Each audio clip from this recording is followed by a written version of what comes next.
ना पुण्य कमाने का।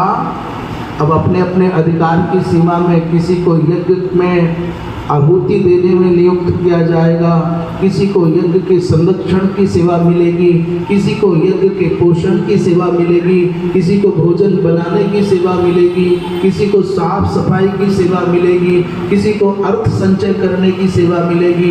ये अनेक अनेक प्रकार की भूमिका। आप यह मत समझना कि हवन कुंड में आहुति देता है केवल वही यज्ञ करता है, तो फूल कौन लाएगा?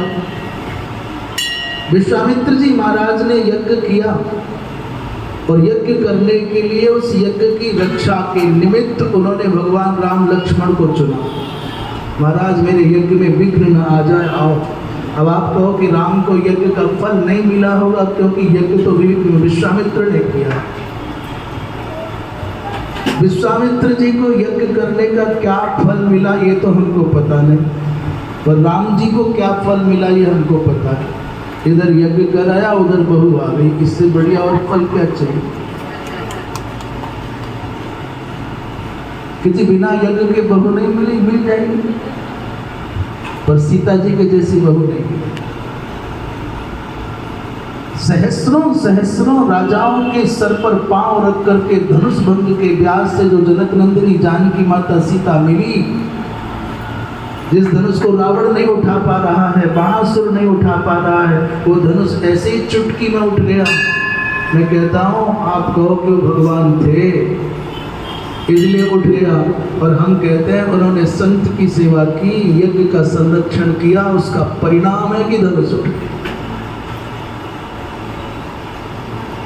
विश्वामित्र के यज्ञ के संपादन से पहले दुनिया में राम को कितने लोग जानते थे? अयोध्याधिपति महाराज दशरथ के पुत्र हैं राम, इतना जाना जाता था।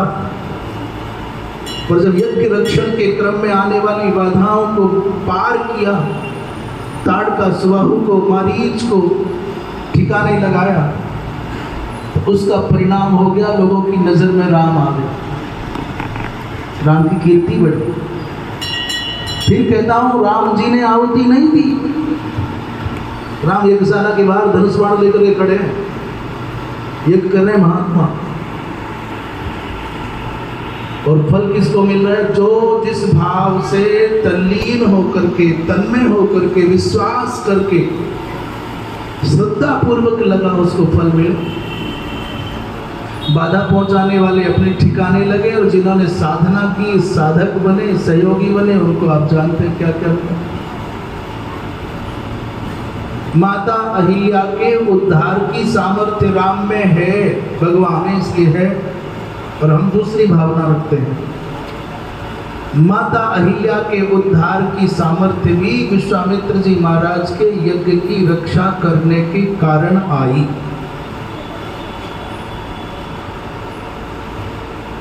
मारीच आदि को, ताड़का आदि को, सुबाहु आदि को अपने अपने ठिकाने पर भेजने से राम का प्रभाव बढ़ा, राम की कीर्ति बढ़ी, पर राम का स्वभाव पता नहीं था। विश्वामित्र जी ने कहा मेरे राघव का प्रभाव बढ़ा, अब स्वभाव का दर्शन हो जाए, इसलिए अहिल्या के उद्धार का प्रसंग आया। लोगों ने कहा केवल धनुष बाण वाला नहीं है तो चमत्कारी भी, इसके तो चरण की रज में चमत्कार है।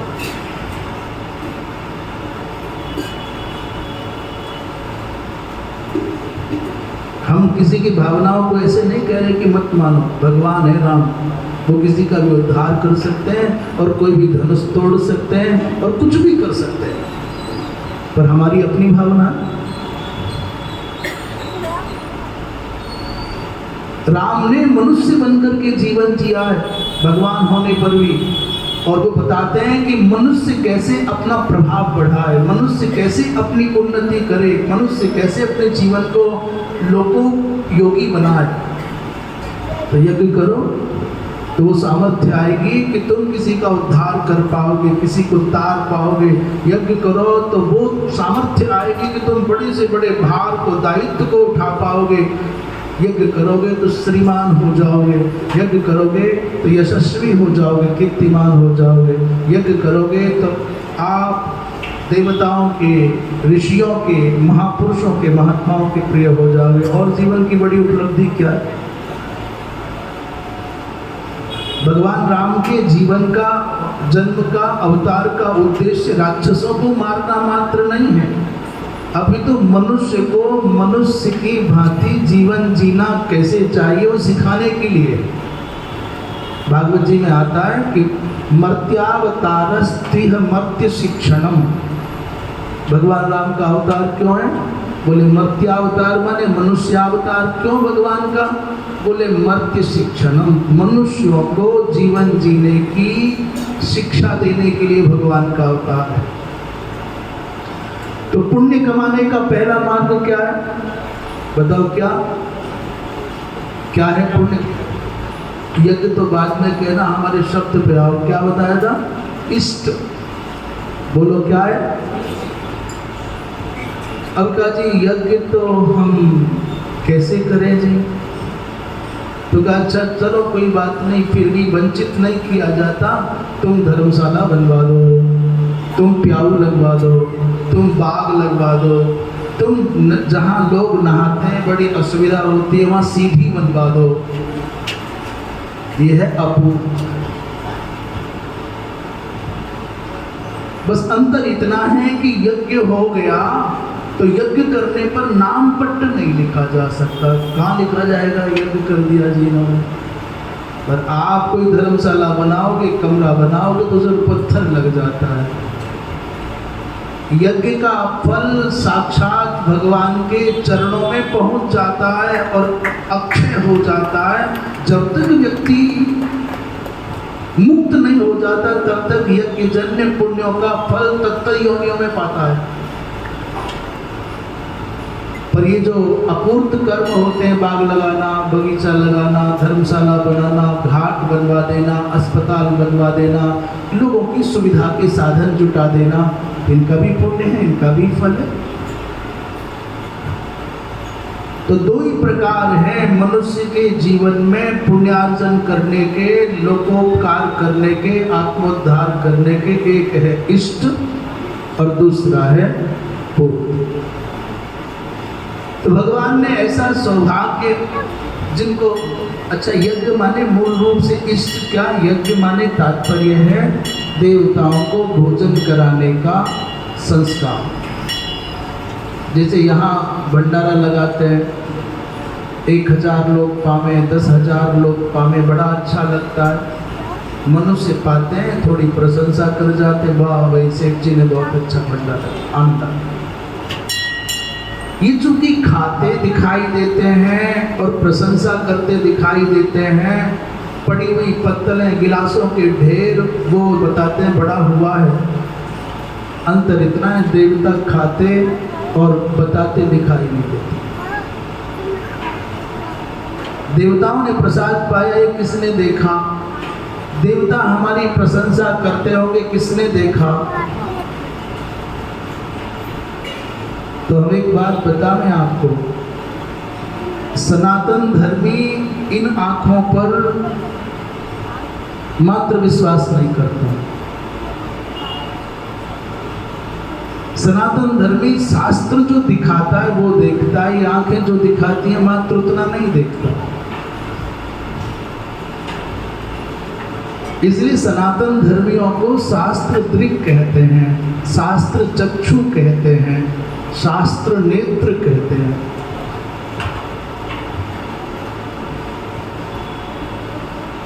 सनातन धर्मी क्या है? बोले शास्त्र जो कहता है कि यहाँ भगवान है, ये मूर्ति में भगवान है, किसने बताया? ये बहती हुई धारा गंगा जी, ये कौन बताता है? कि जी हमारे महाराज बताते हैं, हमारे गुरु जी बताते हैं, हमारे पिताजी बताते हैं। उनको किसने बताया भाई? ये बहती हुई जलधारा, ये नदी, इसका नाम गंगा है, कौन बताता है? और इसमें नहाने से पाप कट जाते हैं, कौन बताता है? क्या तुमने पापों को कटते हुए देखा है? तो शास्त्र ने कहा, इसलिए हमको पता है कि गंगा में नहाने पर पाप कटते हैं। मूर्ति में भगवान का अस्तित्व है, भगवान को प्रणाम करने से, सेवा करने से ये फल मिलता है, ये शास्त्र बताता है। संसार में भगवान है, इस बात को बताने वाला भी केवल एकमात्र बताओ कौन? कि हमारे गुरुजी ने कहा कि भगवान है। नहीं तो गुरुजी को किसने बताया कि भगवान है? इस संसार में परमात्मा की सत्ता है, इस बात को बताने वाला शास्त्र। स्वर्ग और नरक है, ये कौन बताएगा? केवल शास्त्र। पुण्य और पाप है, इसको कौन बताएगा? केवल शास्त्र। धर्माधर्म, पुण्य पाप, स्वर्ग नरक, विधि निषेध, कृत्याकृत्य का निर्णय करने वाला केवल शास्त्र। इसलिए हमारी आंखों पर हम भरोसा नहीं करते,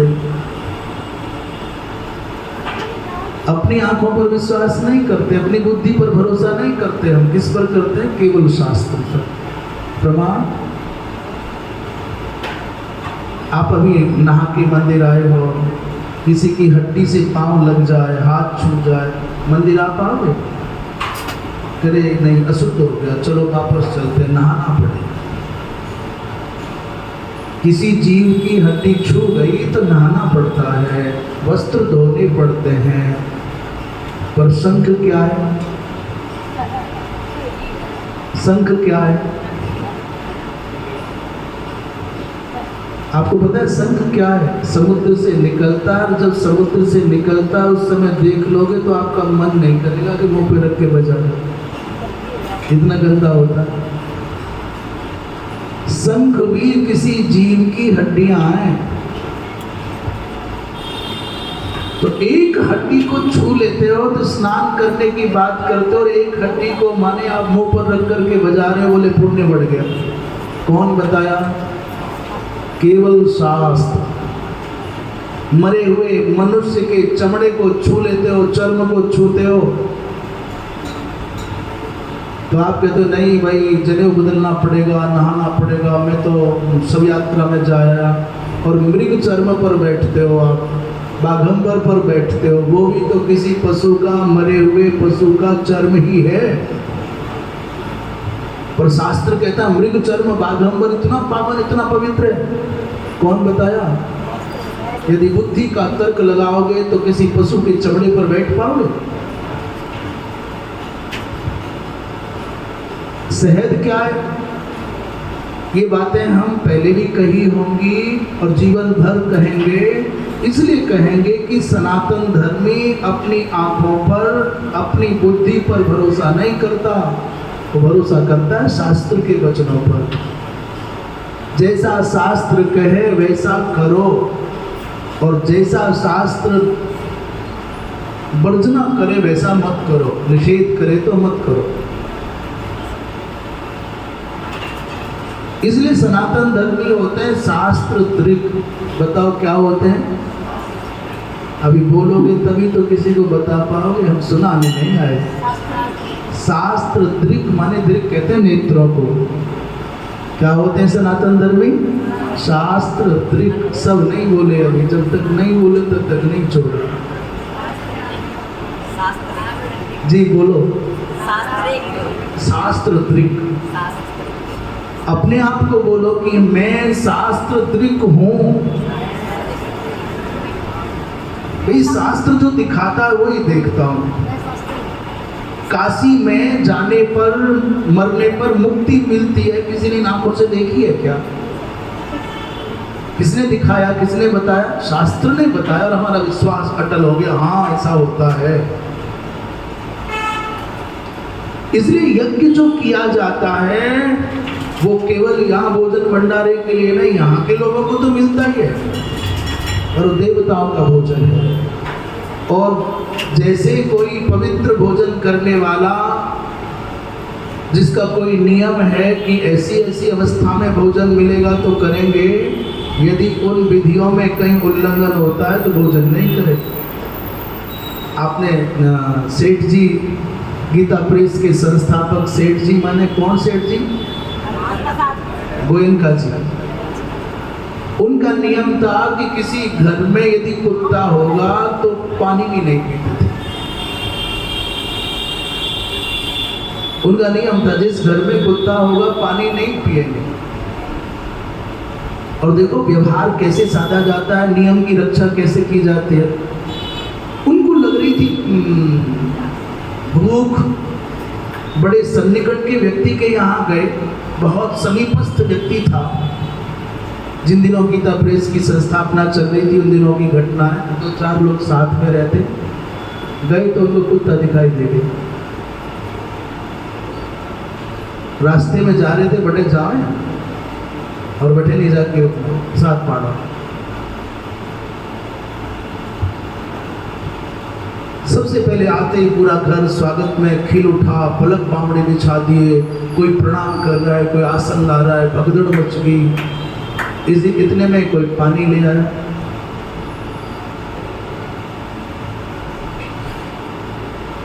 अच्छा नहीं, भोजन की बात नहीं, प्यास लगी थी। हाँ, संशोधन करने प्यास लगी थी और पानी बैठे ने जाके पिया गया। तो पानी आ गया तो क्या कहते हैं, मैंने भूख को नहीं। उन्होंने कहा मैंने भूख को नहीं। तो भूख को नहीं, भूख के चक्कर में पानी चला गया, पानी नहीं लिया। तो लौट करके जब आने सब जो व्यवहार था निभा लिए, सब बातें हो गई। साथ वालों ने पूछा, सेठ जी आप तो कहते थे प्यास लगी है, बटे ने जाके पानी पीना है, फिर ये क्या भूख नहीं लगी है क्या? बोले भाया प्यास तो थी, प्यास तो लगी थी। मैं ये कहता कि प्यास नहीं है तो मुझको झूठ बोलने का पाप लग जाता। और पानी पीना नहीं था, मैं कहता नहीं पीऊंगा तो उसका दिल दुखता। और मेरो नियम है कि जटे कुत्ता हुए नहीं बेटे पानी को नहीं पी सको। इसलिए भाया मैंने तो अपने नियम की रक्षा कर ली, व्यवहार निभा लिया, वो को नहीं। तो ये जो महापुरुष हैं जिन्होंने श्रेष्ठता के साथ में समाज को कुछ दिया है, जीवन जीने की कला सिखाते हैं। यदि विधि का उल्लंघन होगा, पवित्रता न होगी तो देवता भूखे लौट जाएंगे, नहीं खावेंगे। और हम इस इंद्रप्रस्थ की धरती पर, भगवती माँ यमुना के तट पर, इस देश की राजधानी में देवताओं के भोजन की व्यवस्था के बारे में संकल्पित हैं। आपका जो कण लगेगा, आपका जो संकल्पित सहभाग उस यज्ञ में होगा, वो देवताओं के भोजन के निमित्त है। ये सनातन धर्मी भारतवर्षी हिंदू जब तर्पण करता है तो सामान्य सा दिखने वाला जल पितरों के लिए अमृत बन जाता है, उनकी प्यास और भूख बुझाता है। दिखने वाला सामान्य सा जौ का इत्यादि का आटे का बना हुआ पिंड आपको लगता है ऐसा ही है, पर वही उनके लिए अमृत जैसा हो जाता है। इस सनातन धर्मी भारतीय हिंदू के द्वारा भारतवर्ष की पवित्र धरा पर जब पवित्र यज्ञ कुंड में पवित्र मंत्रों के साथ और पवित्र आत्मा वैदिक विद्वानों के द्वारा जब आहुति दी जाती है तो देवताओं का भोजन होता है, भगवान का भोजन होता है। इसलिए 2 उपाय हैं पुण्य कमाने के। पहला है इष्ट, इष्ट माने यजन, यजन माने यज्ञ। और दूसरा है पूर्त माने मंदिर, धर्मशाला,